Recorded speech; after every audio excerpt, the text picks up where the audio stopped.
Amém. É muito bom ver você aqui. É muito bom poder partilhar mais uma vez. Pela última vez, vamos observar a carta de Cristo para a igreja de Esmirna. E vamos mais uma vez aqui aprender um pouco mais, irmãos. Apocalipse capítulo 2, nos versos 8 até 11. O bom de nós olharmos com carinho, para um escrito da palavra e trazemos à tona ele várias vezes, os irmãos vão percebendo como que a Bíblia ela é fantástica e como ela tem tanta coisa que precisa entrar na nossa alma, no nosso coração, tanto ensinamento. Eu fiquei assim, durante esse mês todo, trabalhando em cima apenas de uma ótica aqui, ou seja, olhando para esse escrito de Apocalipse, e a impressão que dava é que eu estava, lógico que é ilustrativo, mas é que eu estava chupando uma laranja que nunca terminava. Sabe aquela coisa gostosa de você chupar uma laranja, ela está doce, ela está gostosa, e você vai chupando, e se você for que nem eu, assim, você vai apertando o bagaço, e vai naquela ânsia, e nunca para de sair aquele suco delicioso daquela laranja. E foi mais ou menos isso que Deus fez com o meu coração, em mais uma vez olhar para esse texto com muito carinho, e eu espero em nome de Jesus, que para você esteja sendo tão importante, tão abençoador, quanto foi para mim, mais uma vez, olhando para esse texto. Hoje eu quero ter uma ótica específica aqui. Não dá para sair da grande temática da carta de Esmirna, que é uma igreja fiel. Não dá para sair.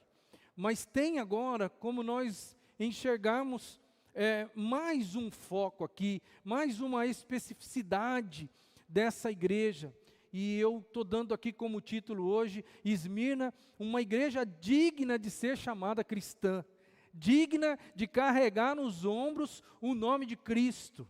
Cristão é pequeno Cristo, aquele que simboliza Cristo, aquele que é discípulo de Cristo, aquele que foi ensinado por Cristo, aquele que caminha com Cristo. E é engraçado que nem todas as igrejas cristãs, elas tiveram o peso da igreja de Esmirna.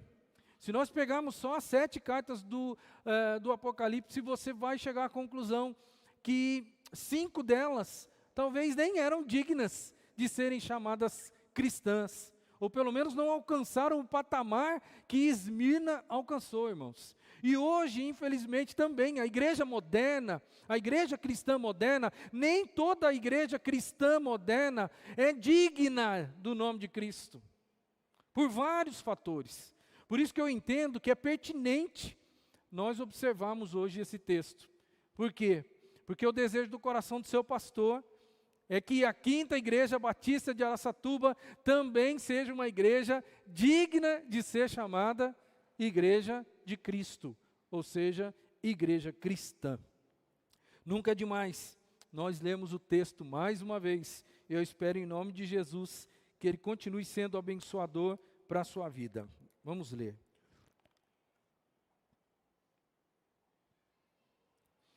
Ao anjo da igreja em Esmirna escreva: estas são as palavras daquele que é o primeiro e o último, que morreu e tornou a viver.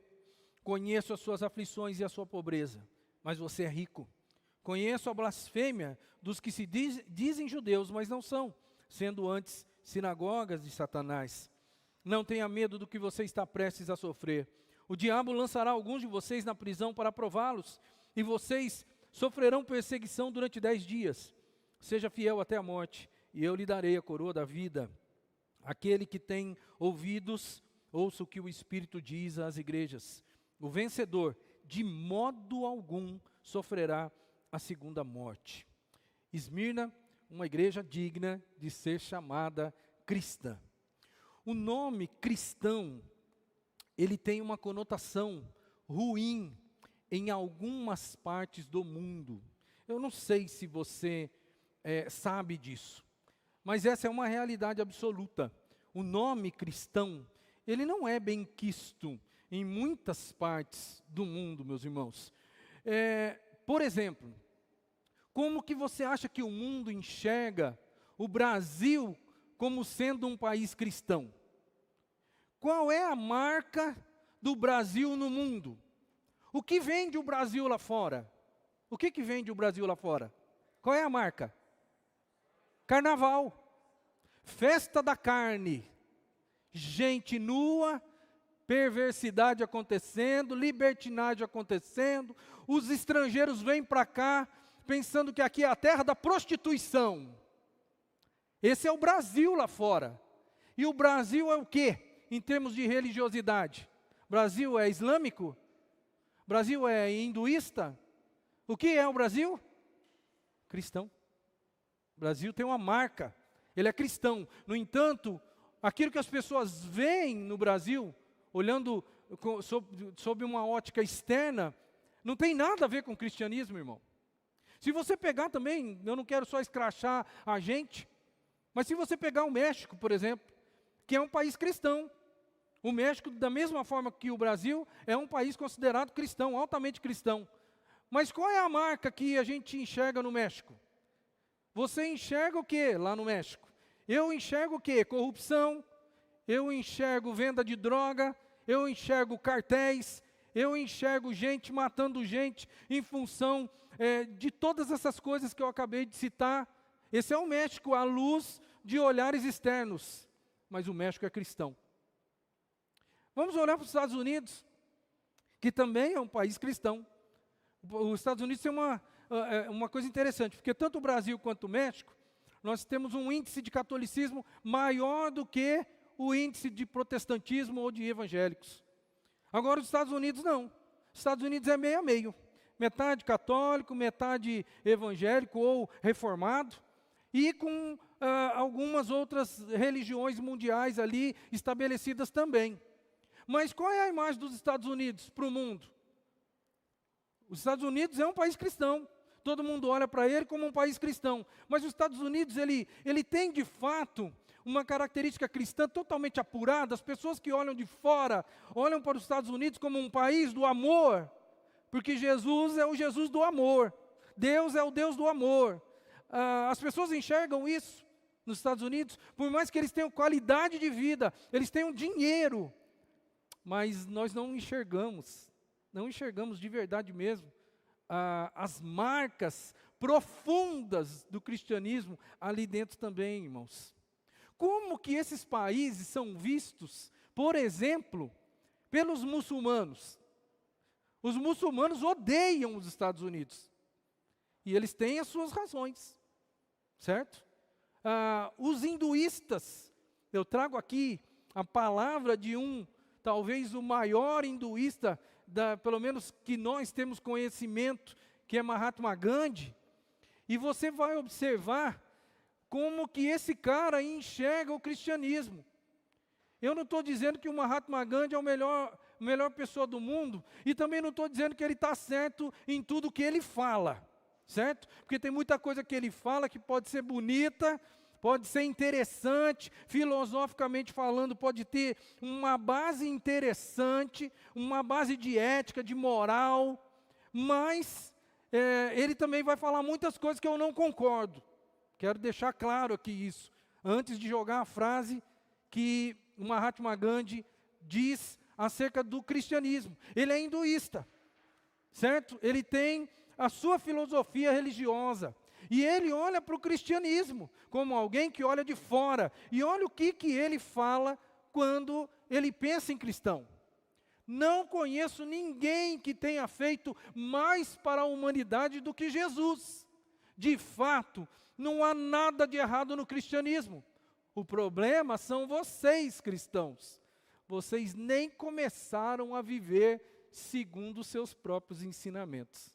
Isso é um tapa na cara. Tapa na cara da igreja evangélica, da igreja cristã. E aqui não tem país não, irmão. Aqui é o cristianismo num conceito, num contexto geral. Essa é a visão de uma pessoa pacifista, de uma pessoa boa de coração, porque se tem uma coisa que a gente pode falar no Mahatma Gandhi, é que ele era uma pessoa boa de coração. Essa é a visão que um cara desse tem com relação ao evangelho, ou melhor, com relação ao cristianismo, com as pessoas que se autodenominam cristãos. Você sabia que no Brasil, nós somos chamados, eu e você, qual é o nosso codinome por aí? Crente ou evangélico, não é mesmo? E você sabe que isso aí tem um porquê. Nós não chamamos para nós, genericamente, nós não chamamos para nós a qualidade de cristão só. A gente se esconde atrás de um codinome chamado evangélico ou cristão. E isso tem um porquê. Não pensa você que não tem um porquê. É por causa do tom pejorativo que a marca cristã se tornou no mundo, principalmente no mundo externo, no mundo onde o cristianismo não é a religião mais importante ou de maior percentual na terra deles. Nós nos chamamos evangélicos, e quando eu falo isso, eu me lembro de uma situação bem interessante, que ilustra muito bem essa questão de tom pejorativo de cristão. Eu trabalhei, meu primeiro ministério foi em Foz do Iguaçu. Foz do Iguaçu tem uma população árabe muito forte, não só em Foz, mas ali em Cidade de Leste, no Paraguai, muitos árabes vivendo ali. E nós temos uma igreja, a Convenção Batista Brasileira, a Junta de Missões Mundiais, tem uma igreja lá em Foz do Iguaçu que trabalha exclusivamente com muçulmanos convertidos, né? Na época que eu estava lá, o pastor Calixto, Marcos Calixto, ele era o pastor daquele rebanho. E é engraçado que um dia veio um sheik árabe, veio para Foz do Iguaçu. E o Calixto, com o coração assim bombando, de vontade de falar de Jesus para o homem. Porque o Calixto era um cara meio doido mesmo. Deus chamou o cara certo para o negócio. E o cara veio, chegou, desceu no aeroporto e tal, e o Calixto queria muito falar. Só que ele conversou com alguém para ver se alguém intermediava, e a conversa nessa intermediação foi mais ou menos assim: olha, fala para ele, não fala para ele que eu sou cristão, fala para ele que eu sou evangélico, mas não fala que eu sou cristão, porque se falar que eu sou cristão, o cara vai olhar na minha cara e vai falar assim: não quero ouvir você não tem nada para me ensinar. Existe um tom pejorativo quando a gente pensa em cristianismo, em cristão, fora dos nossos arraiais brasileiros e fora dos outros arraiais aí mundiais. O que falta para a igreja moderna? Falta o quê? Ser igual a Cristo. Esmirna foi uma igreja que eu pego essa cartinha aqui, uma cartinha simples, um bilhetinho de Jesus, e nesse bilhetinho de Jesus eu consigo enxergar aqui um Jesus dizendo para eles: olha, vocês são iguais a mim, vocês fazem jus de carregar o meu nome, vocês fazem jus de carregar a minha fama, vocês fazem jus de carregar os meus ensinamentos. E eu quero, embora não tenha nada escrito do que eu vou dizer aqui, não tenha nada escrito nesse pequeno bilhete, mas você que está comigo aqui já percebeu o que aconteceu, né, como no pano de fundo dessa igreja, durante alguns anos, algumas décadas. Você vai concordar comigo, que se falta hoje para o Brasil, para a igreja cristã ser reconhecida como uma igreja igual a Cristo, não faltava isso para Esmirna, não faltava. Mas, infelizmente, irmãos, falta para a igreja cristã, falta para a igreja evangélica, falta para mim, falta para você, falta para o Brasil inteiro num contexto evangélico. Falta o quê? Sede meus imitadores, assim como eu sou imitador de Cristo, Paulo dizendo. Isso falta para a igreja não está cumprindo seu papel, ela não está sendo uma imitadora genuína de Jesus. Mas quando eu olho para Esmirna, eu encontro uma igreja que de verdade mesmo se parecia com Jesus. Uma igreja que era a cara do seu próprio Cristo. Irmãos, desde a Reforma Protestante, desde lá do início, quando Martinho Lutero começou esse movimento, a cristologia, ou seja, os estudos acerca de Cristo, eles, olhando, observando a vida de Jesus, a cristologia escreve acerca de Jesus como que um personagem que passou por 2 estágios na sua vida. 2 estágios. E os 2 estágios são exatamente esses aqui, ó. Jesus, ele passou pela humilhação e depois o segundo estágio da vida dele foi a exaltação. E a humilhação, ela não se resume só à cruz. A vida de Jesus foi uma vida de humilhação enquanto esteve aqui na terra. Grava esse negócio aí, porque isso tem todo sentido para nós como igreja hoje.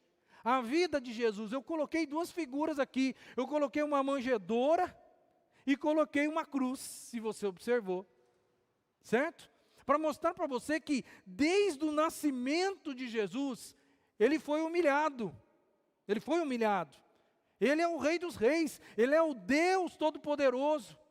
E ele nasce numa manjedoura. E ele caminha a sua vida, e se você é um estudioso, por isso que eu estou dizendo que a cristologia, ou seja, o estudo acerca de Cristo, revela para a gente um Cristo humilhado enquanto viveu, e até a sua morte, mas um Cristo depois exaltado, com grande glória, pelo seu Pai, pelo nosso Deus, irmãos. Então eu enxergo aqui, no primeiro estágio, que é o estágio da humilhação, quando eu olho para Esmirna, eu enxergo uma igreja muito parecida com Jesus. Uma igreja que, de fato mesmo, era digna de ser chamada cristã. E eu queria que você, como igreja de Cristo hoje, percebesse que tudo que você vive, irmão, se você é um cristão autêntico, genuíno, você deveria enxergar as coisas da vida sob essa ótica, porque a igreja de Cristo, que precisa ser igual a Cristo, e igual de verdade mesmo, enquanto vivo, ela tem que entender algumas coisas que às vezes ela passa, e que infelizmente ela não quer passar, mas ela passa, porque ela é a igreja de Cristo, e ela é o espelho de Cristo aqui na terra, e ela pode vivenciar aquilo que Jesus Cristo vivenciou. Porque afinal de contas, irmãos, nós somos, ou pelo menos nos propomos a ser, discípulos de Jesus, seguidores de Jesus, espelhos de Jesus. Caminhamos aqui do jeito que Ele caminhou, andamos aqui do jeito que Ele andou, vivemos aqui do jeito que Ele viveu. Não é essa a proposta de um discipulado autêntico e verdadeiro? Não é essa a proposta de um real cristianismo? Pequenos cristos, aqueles que imitam o seu mestre. Então por que será que nós reclamamos tanto quando as coisas na vida, elas acontecem e nós não gostamos da maneira com que elas acontecem ou do porquê acontecem, mas quando a gente analisa a nossa vida de cristianismo, a gente vai ver que não tem nada fora do normal, quando a gente se encara como cristão de verdade. Aquela igreja de Esmirna, ela se parecia com Jesus.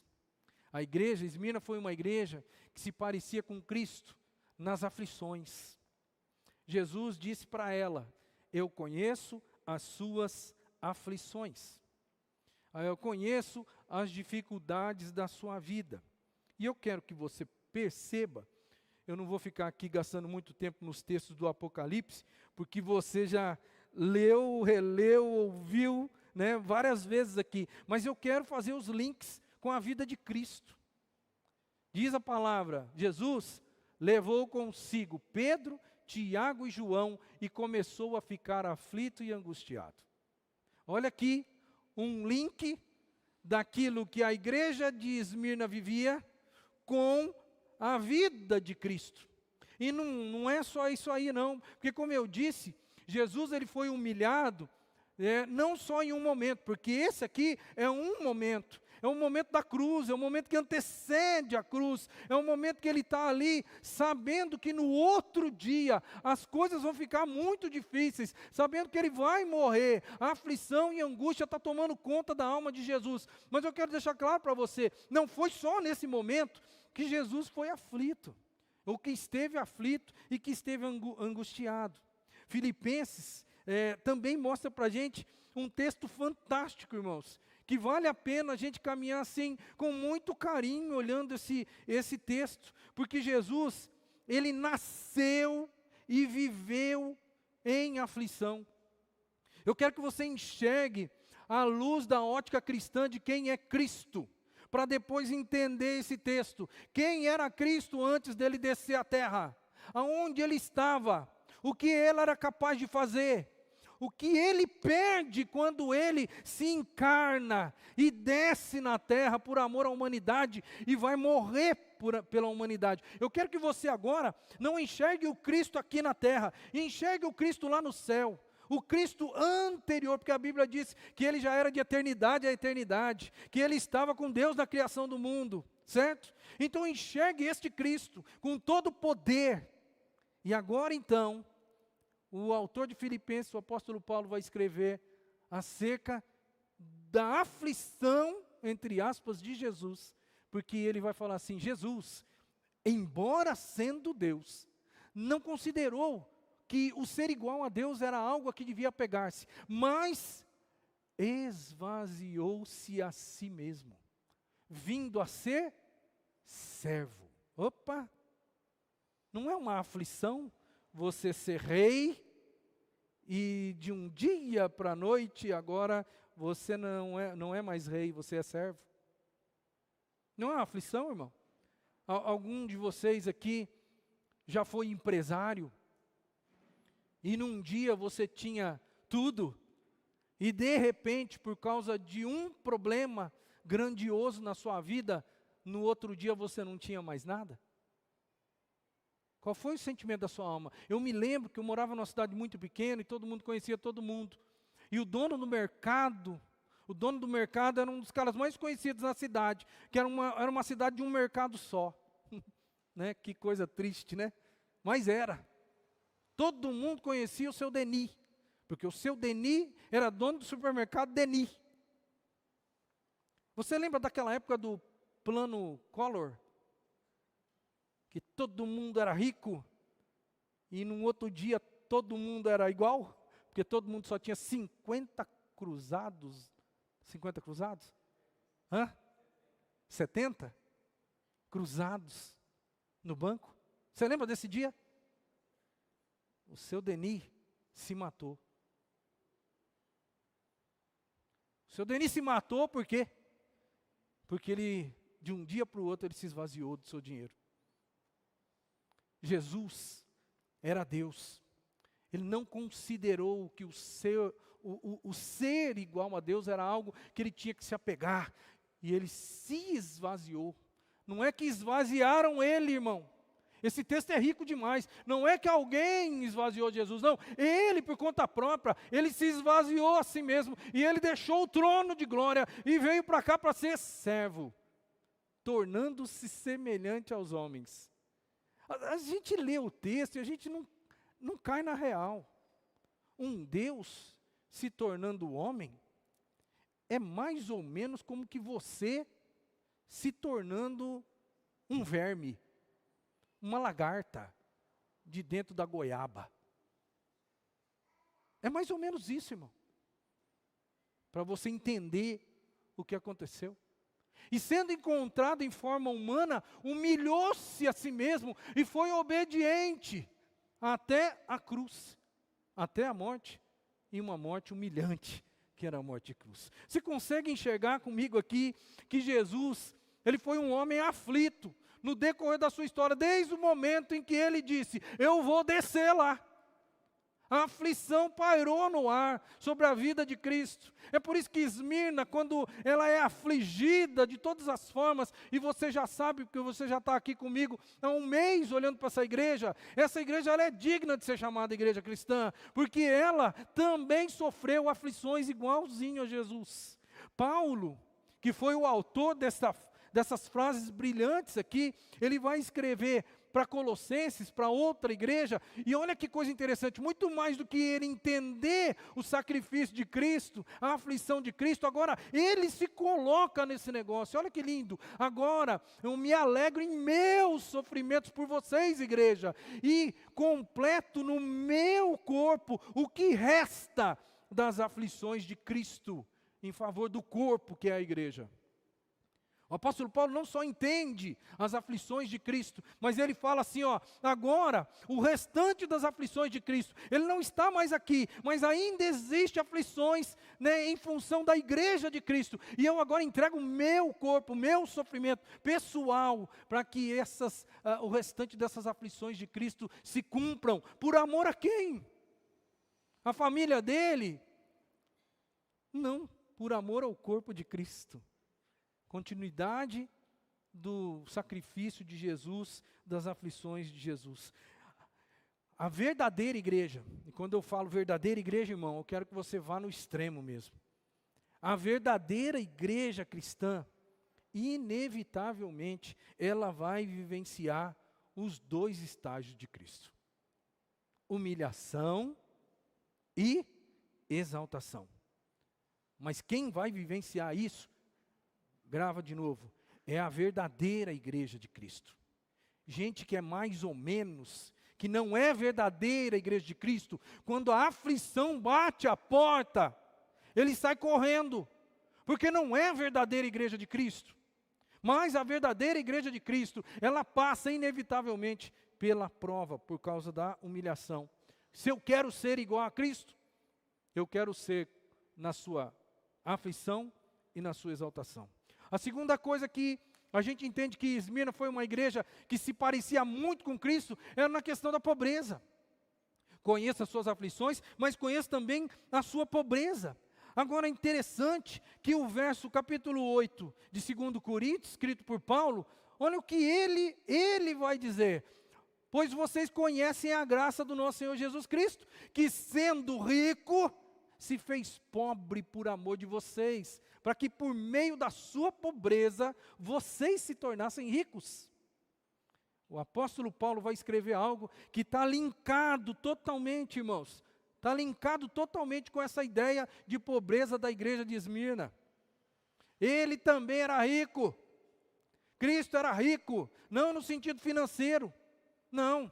Ele era rico em glória, em exaltação, em majestade, mas ele se fez pobre. E se teve uma coisa que Jesus foi mesmo, foi pobre. Porque quando as pessoas quiseram, quando ele começou a ganhar, entre aspas, ibope na sociedade, um ou outro esbarrou com ele e falou assim: olha, Senhor, eu quero ir contigo. Olha, eu estou vendo, né? Eu estou vendo que o Senhor está se popularizando. Eu quero ir contigo, eu quero caminhar com o Senhor. E Jesus olhava para as pessoas e falava assim: olha, pensa bem, hein? As raposas têm seus covis, as aves dos céus têm os seus ninhos, mas eu não tenho um pardal para dar água. Eu não tenho sequer uma cama para dormir, eu não tenho nada. Você quer vir comigo mesmo? Eu fico imaginando, essa pessoa que chegou para Jesus e falou isso, a Bíblia não fala se ele seguiu Jesus ou não, mas eu acho que ele não seguiu, não. Porque é muito provável que o cara veio no afã, né? Veio ali, olha, eu quero ir contigo, o Senhor está se popularizando, a coisa está ficando boa para o Senhor, e se vai ficar boa para o Senhor, vai ficar boa para mim. Ele falou: ó, presta atenção, eu não tenho nada para te oferecer. É isso mesmo que você quer? Jesus era pobre. Jesus não se importava com dinheiro. Mas por que a igreja dele se importa tanto com dinheiro? Por quê? Por que hoje as igrejas que são chamadas evangélicas, principalmente as neopentecostais, parece que existe um cifrão em cada uma das paredes das igrejas? Porque as pessoas nessas igrejas forçam os fiéis a entregarem dinheiro. Parece isso algo que é inerente ao Cristo, que não tinha nada?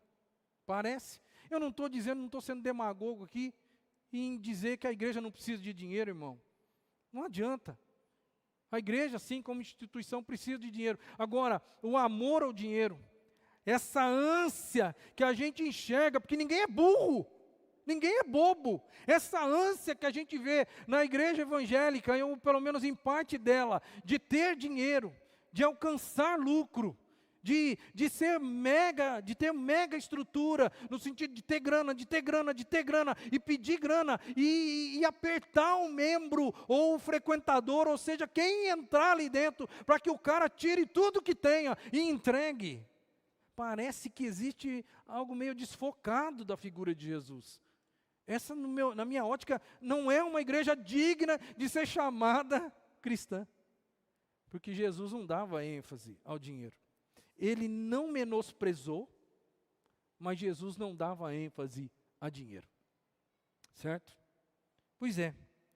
Assim como os judeus, porque os judeus, eles tinham uma grande dificuldade com esse negócio de pobreza. Talvez a gente não saiba disso. Por isso que é tão importante eu trazer essa explicação para você. Assim como os judeus do primeiro século, porque para os judeus, a pobreza era algo assim que ela não cabia na ideia de uma pessoa abençoada por Deus, certo? Não cabia. Para o judeu, olhar para a pobreza, ele não conseguia enxergar a bênção de Deus na pobreza. O judeu, muito pelo contrário, o judeu enxergava maldição na pobreza. Ele olhava uma pessoa pobre, e ele falava, eis aqui alguém que está sendo castigado por Deus, porque essa pessoa fez por merecer a pobreza que ela está vivendo hoje. E o termo grego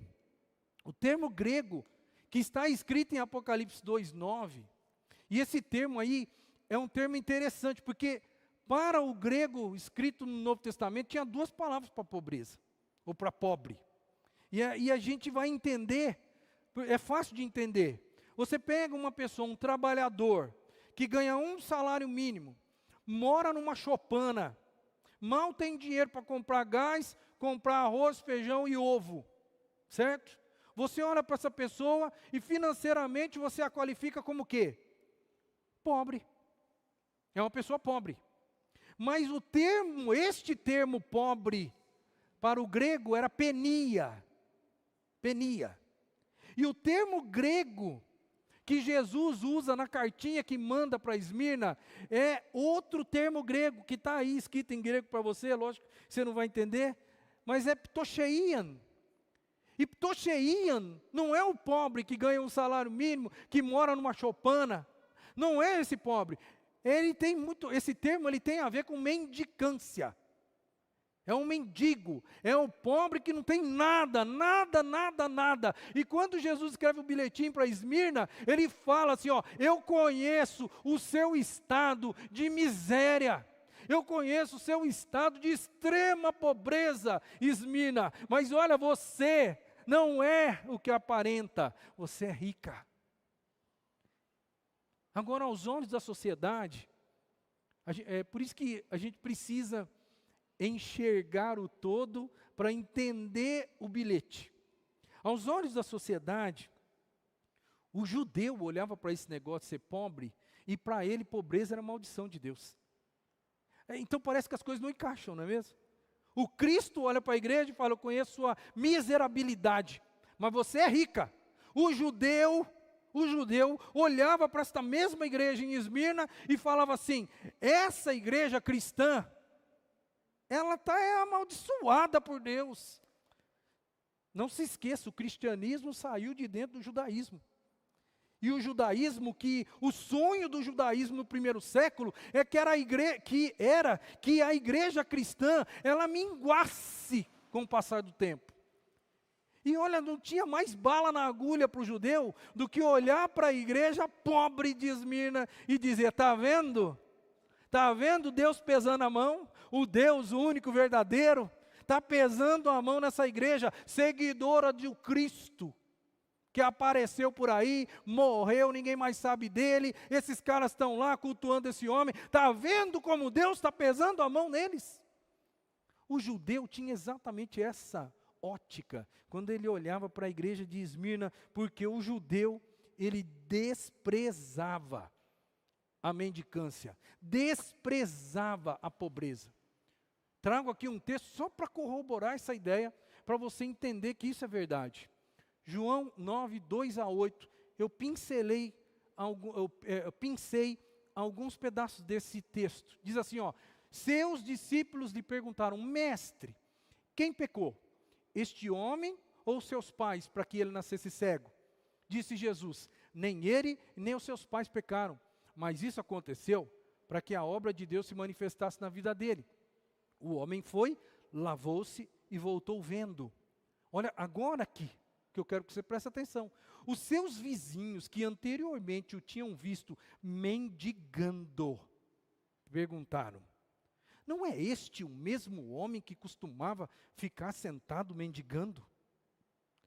A questão da mendicância aqui era fruto da cegueira. Mas de qualquer forma, para o judeu, por que os discípulos vão perguntar assim, Senhor, quem pecou?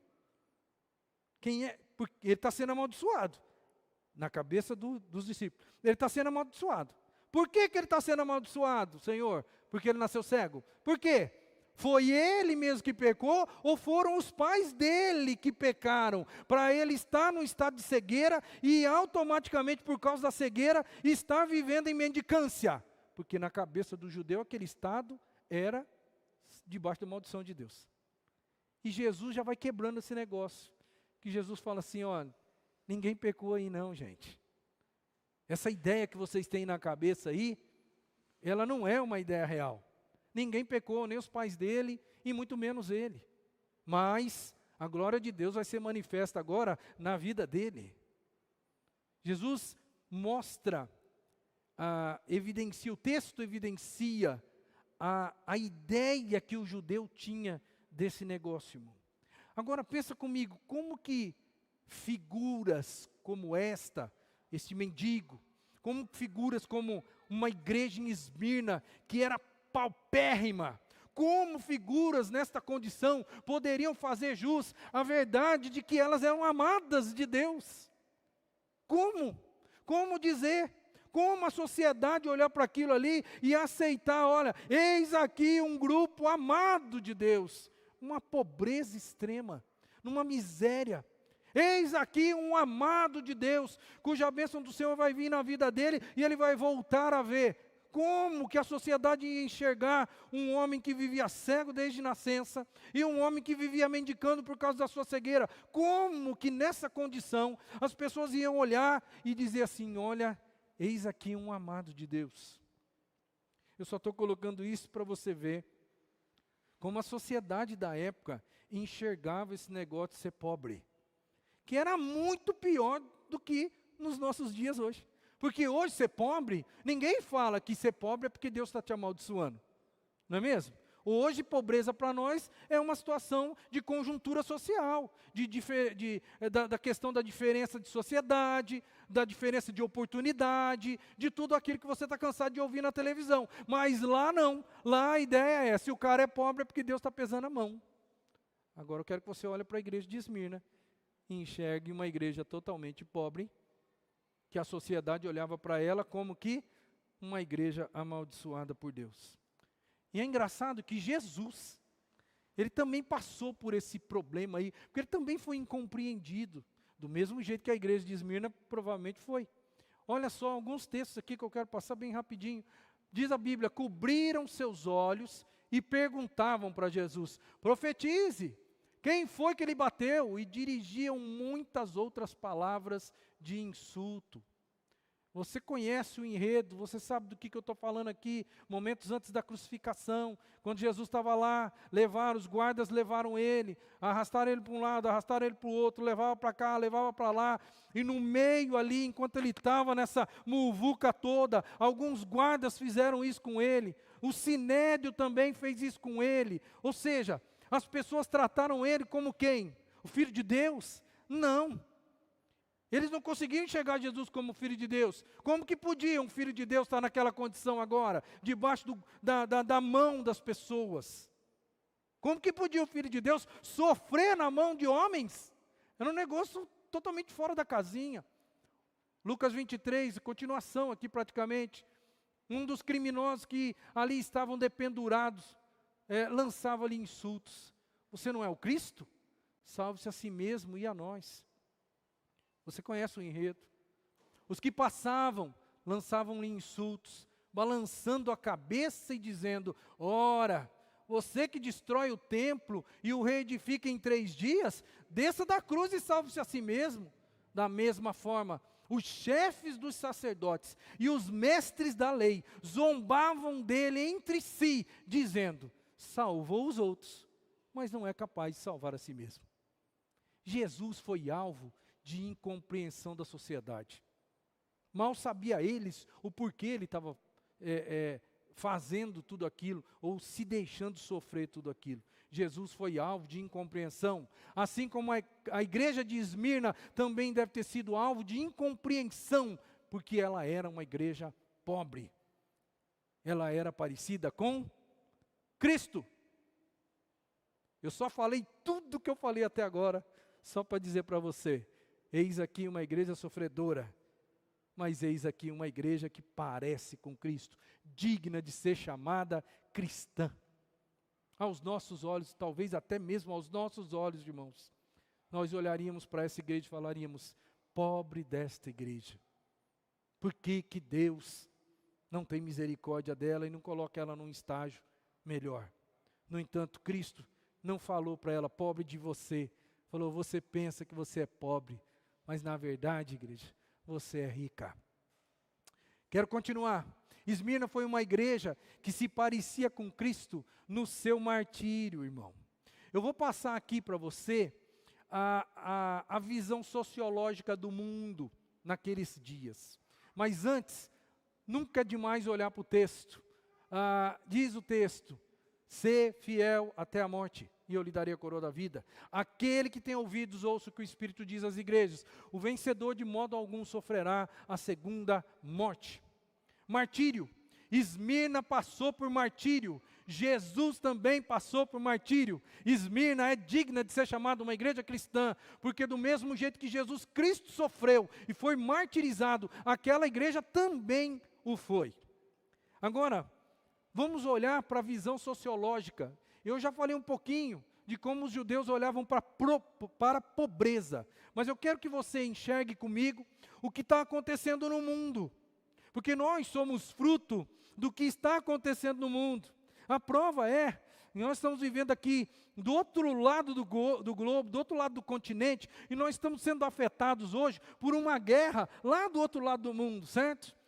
E nós somos influenciados por cultura, por ideologia, mesmo do outro lado do mundo. O mundo, ele é globalizado hoje. Naquela época, a diferença era só a questão de amplitude do negócio. Porque o negócio era um pouquinho mais enxuto. Era ali, Oriente Médio, era ali, Grécia e Roma. Aquele era o mundo da época, certo?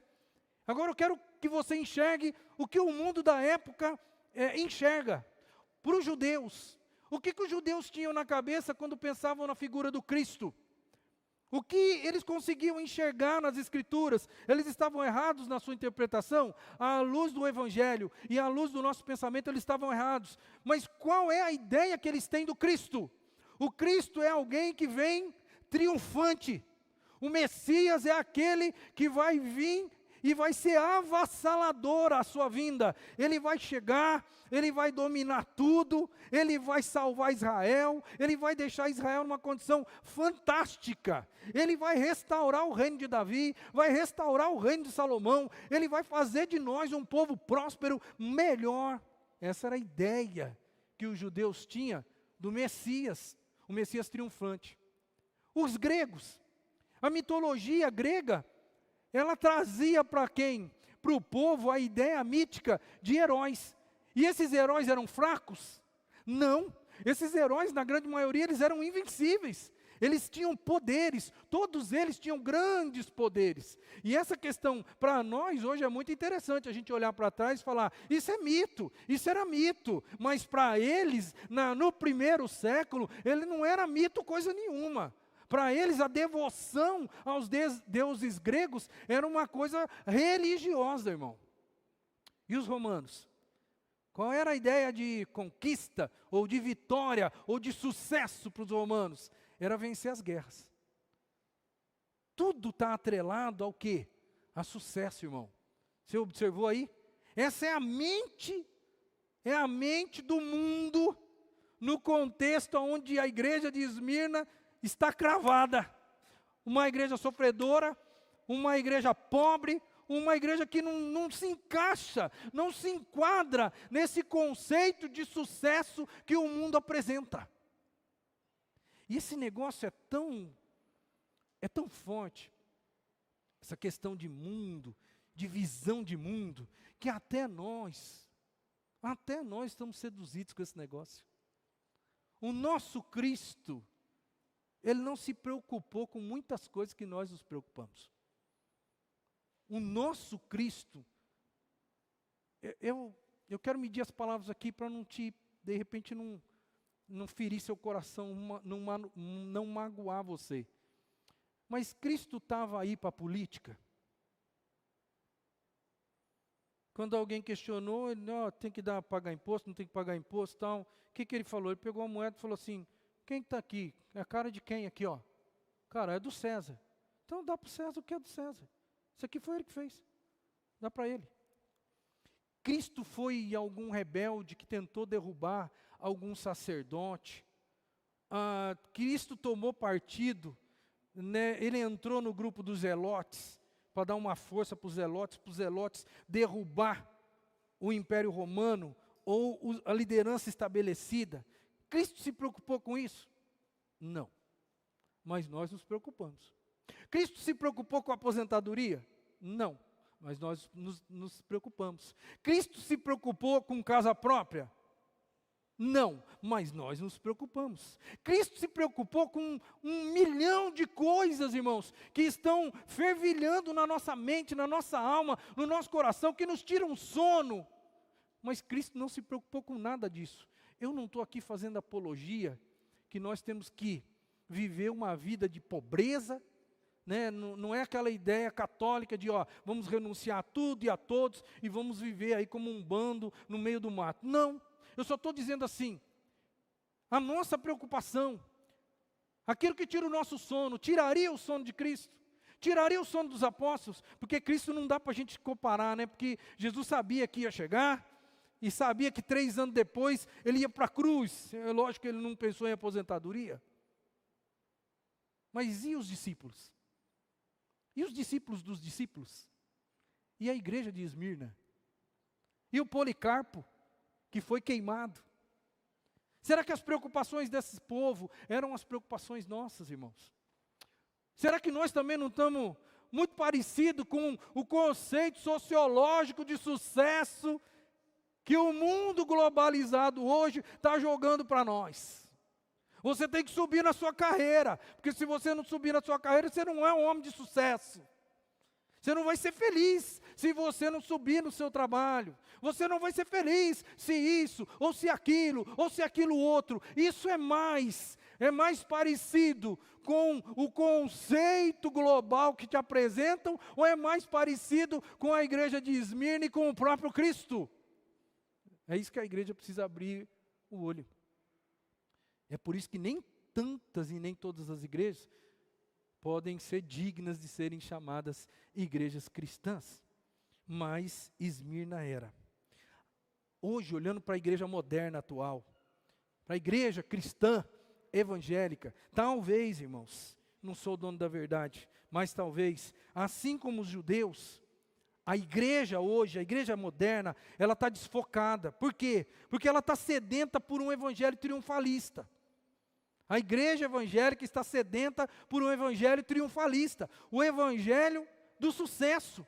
O evangelho da bênção. O evangelho que te torna rico, o evangelho que não traz nenhuma dificuldade para você, o evangelho que resolve as suas mazelas, resolve os seus problemas. A igreja evangélica, do mesmo jeito que os judeus estavam desfocados quando olhavam para o Messias e olhavam para Jesus, e Jesus não se enquadrava na ideia de Messias, um Messias triunfante que viria e lideraria o povo para quebrar o Império Romano, quebrar as pessoas que tinham invadido ali e dominavam sobre eles.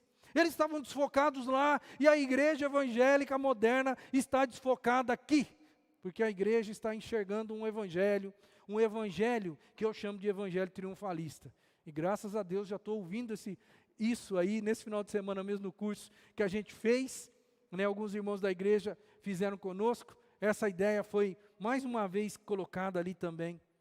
O evangelho triunfalista. E isso sem colocar a ideia de que o evangelho tem dois lados, humilhação e exaltação. O evangelho é a boa notícia de Cristo. Cristo foi humilhado e foi exaltado. Tem o lado bom de ser evangélico? Tem. Mas eu não posso ficar desfocado olhando só para o lado triunfalista, porque essa não é a verdade absoluta de uma forma inteira. Talvez, assim como os gregos, a igreja evangélica moderna, a igreja cristã moderna, ela esteja iludida. Iludida por quê? Porque ela propaga a ideia de uma pseudo-onipotência dos, entre aspas, dos filhos de Deus. Porque se o grego pensava que os seus heróis eram invencíveis, hoje a igreja moderna, ela está meio iludida, e ela propaga esse negócio de que o filho de Deus, se você é filho de Deus, você é onipotente. Você pode todas as coisas, porque Deus não vai deixar você numa situação ruim. Não pode, na cabeça deles, não pode, isso está contrariando a palavra. Mas eu não consigo enxergar um negócio desse quando eu olho para Jesus, humilhado aqui e exaltado depois. Eu não consigo enxergar isso. Porque o que a gente vê são algumas denominações exaltando a ideia de que você tem poder. Você tem poder por quê? Porque Deus empenhou uma palavra com você e como Ele falou, você tem poder. E aí você manda e desmanda. Aí você recebe o que você quer, né? Você chama para si o que você quer e você rejeita o que você não quer, né? Não tem a teologia da determinação, eu determino que vai ser assim. E se vier alguma coisa ruim para mim, eu rejeito em nome de Jesus, porque isso não é de Deus para mim. Eu fico imaginando, pobre de Esmirna, ou Jesus estava enganado quando falou para ela, olha, você é rica. Porque ela nunca pensou em falar assim, eu determino que a minha situação seja outra. E a situação mudou. Eu rejeito essa pobreza, porque essa pobreza, o mundo vai olhar com descaso para essa pobreza. Eu rejeito em nome de Jesus. Não vejo essa igreja fazer isso. Eu vejo essa igreja morrendo por fidelidade a Deus. É só isso que eu consigo enxergar. Talvez do mesmo jeito que os romanos, a igreja moderna hoje, ela se motive muito mais por causa da mensagem unilateral de vitória que o Evangelho apresenta, do que da verdade também de sofrimento. A gente é muito mais motivado, irmão. Muito mais motivado pela vitória. Alguns cultos, eles estão repletos, cheios, nas igrejas neopentecostais. Porque é o dia de você ganhar dinheiro. É o dia de você fazer seu sacrifício, porque a partir de amanhã Deus vai te abençoar e você vai ter grana depois. É mais ou menos a ideia triunfalista das vitórias. Eu vou lá porque eu ganho, eu vou lá porque eu tenho, e se eu tenho é porque Deus está me abençoando, se eu não tenho é porque Deus não está me abençoando. Essa não é a verdade única do Evangelho. Em suma, se eu pudesse resumir, eu diria o seguinte, que a igreja evangélica moderna, hoje, ela quer o quê? Ela quer ser exaltada, sem ser humilhada. Ela quer se parecer com Cristo, ela quer carregar nos ombros o nome de Cristo, ela quer a estampa de Cristo, mas ela só quer o quê? Ela quer ser exaltada sem ser humilhada. E se o meu Cristo, o dono dos céus e da terra, aquele que estava sentado, governando o universo e criando o universo juntamente com Deus Pai, se Ele desceu aqui, foi pobre, se Ele desceu aqui e não tinha nada para oferecer para as outras pessoas, se Ele se esvaziou de si mesmo, se Ele foi servo, se Ele foi morto, se Ele foi martirizado, por que que a igreja dele não pode ser? Mas a igreja não quer isso. A igreja quer ser chamada cristã, mas ela não quer passar por nenhuma dificuldade. E a última coisa, Esmirna foi uma igreja que de verdade mesmo se parecia com Cristo, na sua fidelidade ao Pai. Não vou falar muito aqui, porque a semana passada a gente ficou em cima desse enfoque só. Mas eu só quero trazer para você aqui, que Esmirna, ela foi fiel a Deus, ou foi fiel a Jesus, sabe por quê? Porque Deus é fiel. E aí você vai me entender, porque eu vou pegar um texto aqui do Novo Testamento, e você vai perceber por que que a igreja foi fiel. Diz o texto seguinte, essa palavra é digna de confiança. Se morremos com Ele também viveremos. Se perseveramos com Ele também, ou se perseveramos, com Ele também reinaremos. Se o negamos, Ele também nos negará. Mas agora eu quero que você dê uma brequezinha aqui, porque é daqui para lá que importa. Se somos infiéis, Ele, ou seja, Deus, permanece fiel, pois não pode negar-se a si mesmo. Se você prestar atenção no texto, você vai ver que do início até aquela partinha que está sublinhada ali, ou que está em negrito, tudo é contraposição. Se a gente morre com Ele, a gente vive por Ele, ou vive com Ele. Se a gente persevera, a gente reina com Ele. Tem tudo a contrapartida. Vou voltar, Se nós não morremos com Ele, não vamos viver com Ele. Se nós não perseveramos com Ele, também não vamos reinar com Ele. Se negamos, Ele vai negar a gente. São contrapartidas. Agora, quando chega na fidelidade, se nós fomos ou somos infiéis, o que Ele faz? Ele permanece fiel, porque não pode negar-se a si mesmo. Você notou que tudo tem uma contrapartida de oposição, até a fidelidade. Na fidelidade não importa. Você não é fiel? Deus fala assim, olha, mesmo se você não for, eu vou ser. E aí, Deus, na nossa visão triuna, Deus é Cristo, certo? A essência de Deus está na vida e na essência de Cristo.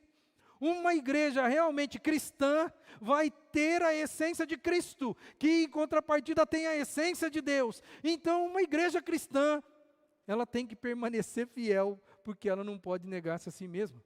Se ela é o reflexo de Cristo, não tem como, irmão, ela ser diferente. Porque Deus é fiel, apesar de qualquer circunstâncias, apesar de qualquer situação. Então, se eu sou o reflexo deste Deus, se agora a essência desse Deus habita em mim, eu vou ser fiel também, não importa a situação. A situação está ruim? Está difícil? Não estão sendo fiéis comigo? Não estão sendo legais comigo? Eu vou permanecer fiel ao meu Deus. Essa essência de fidelidade, que é divina, ela vai estar, consequentemente, na vida do verdadeiro cristão. Por quê? Porque uma igreja que reflete Cristo, que é igual a Cristo, uma igreja cristã, ela não tem como não ser fiel. Ela tem que ser fiel. E ela vai ser fiel sim. Por quê? Aí você vai dizer para mim, mas e se ela não for? É porque ela não é cristã. Se ela não for fiel, mas se o indivíduo não é fiel, é porque ele ainda não entendeu fidelidade. É porque ainda ele não é dominado pelo Espírito Santo. É porque ele ainda não é de Deus de uma maneira completa, plena. A glória para nós é que, dentro da nossa infidelidade, a palavra de Deus tem peso. Ah, você ainda é infiel? Mas Deus olha para você e fala assim, mesmo diante da sua infidelidade, eu vou ser fiel com você. Mas Esmirna, ela tem essa qualificação, irmão. Ela vai ser fiel até a morte. Esmirna não vai decepcionar o Pai. Diferente da gente. Eu olho para mim, quantas vezes eu já não decepcionei o meu Deus? Quantas vezes eu já não fui fiel com o meu Deus? Glória ao Senhor, porque o verso diz, se você, Silvio, não for fiel, eu vou permanecer fiel com você, Silvio. Quantas vezes, irmão?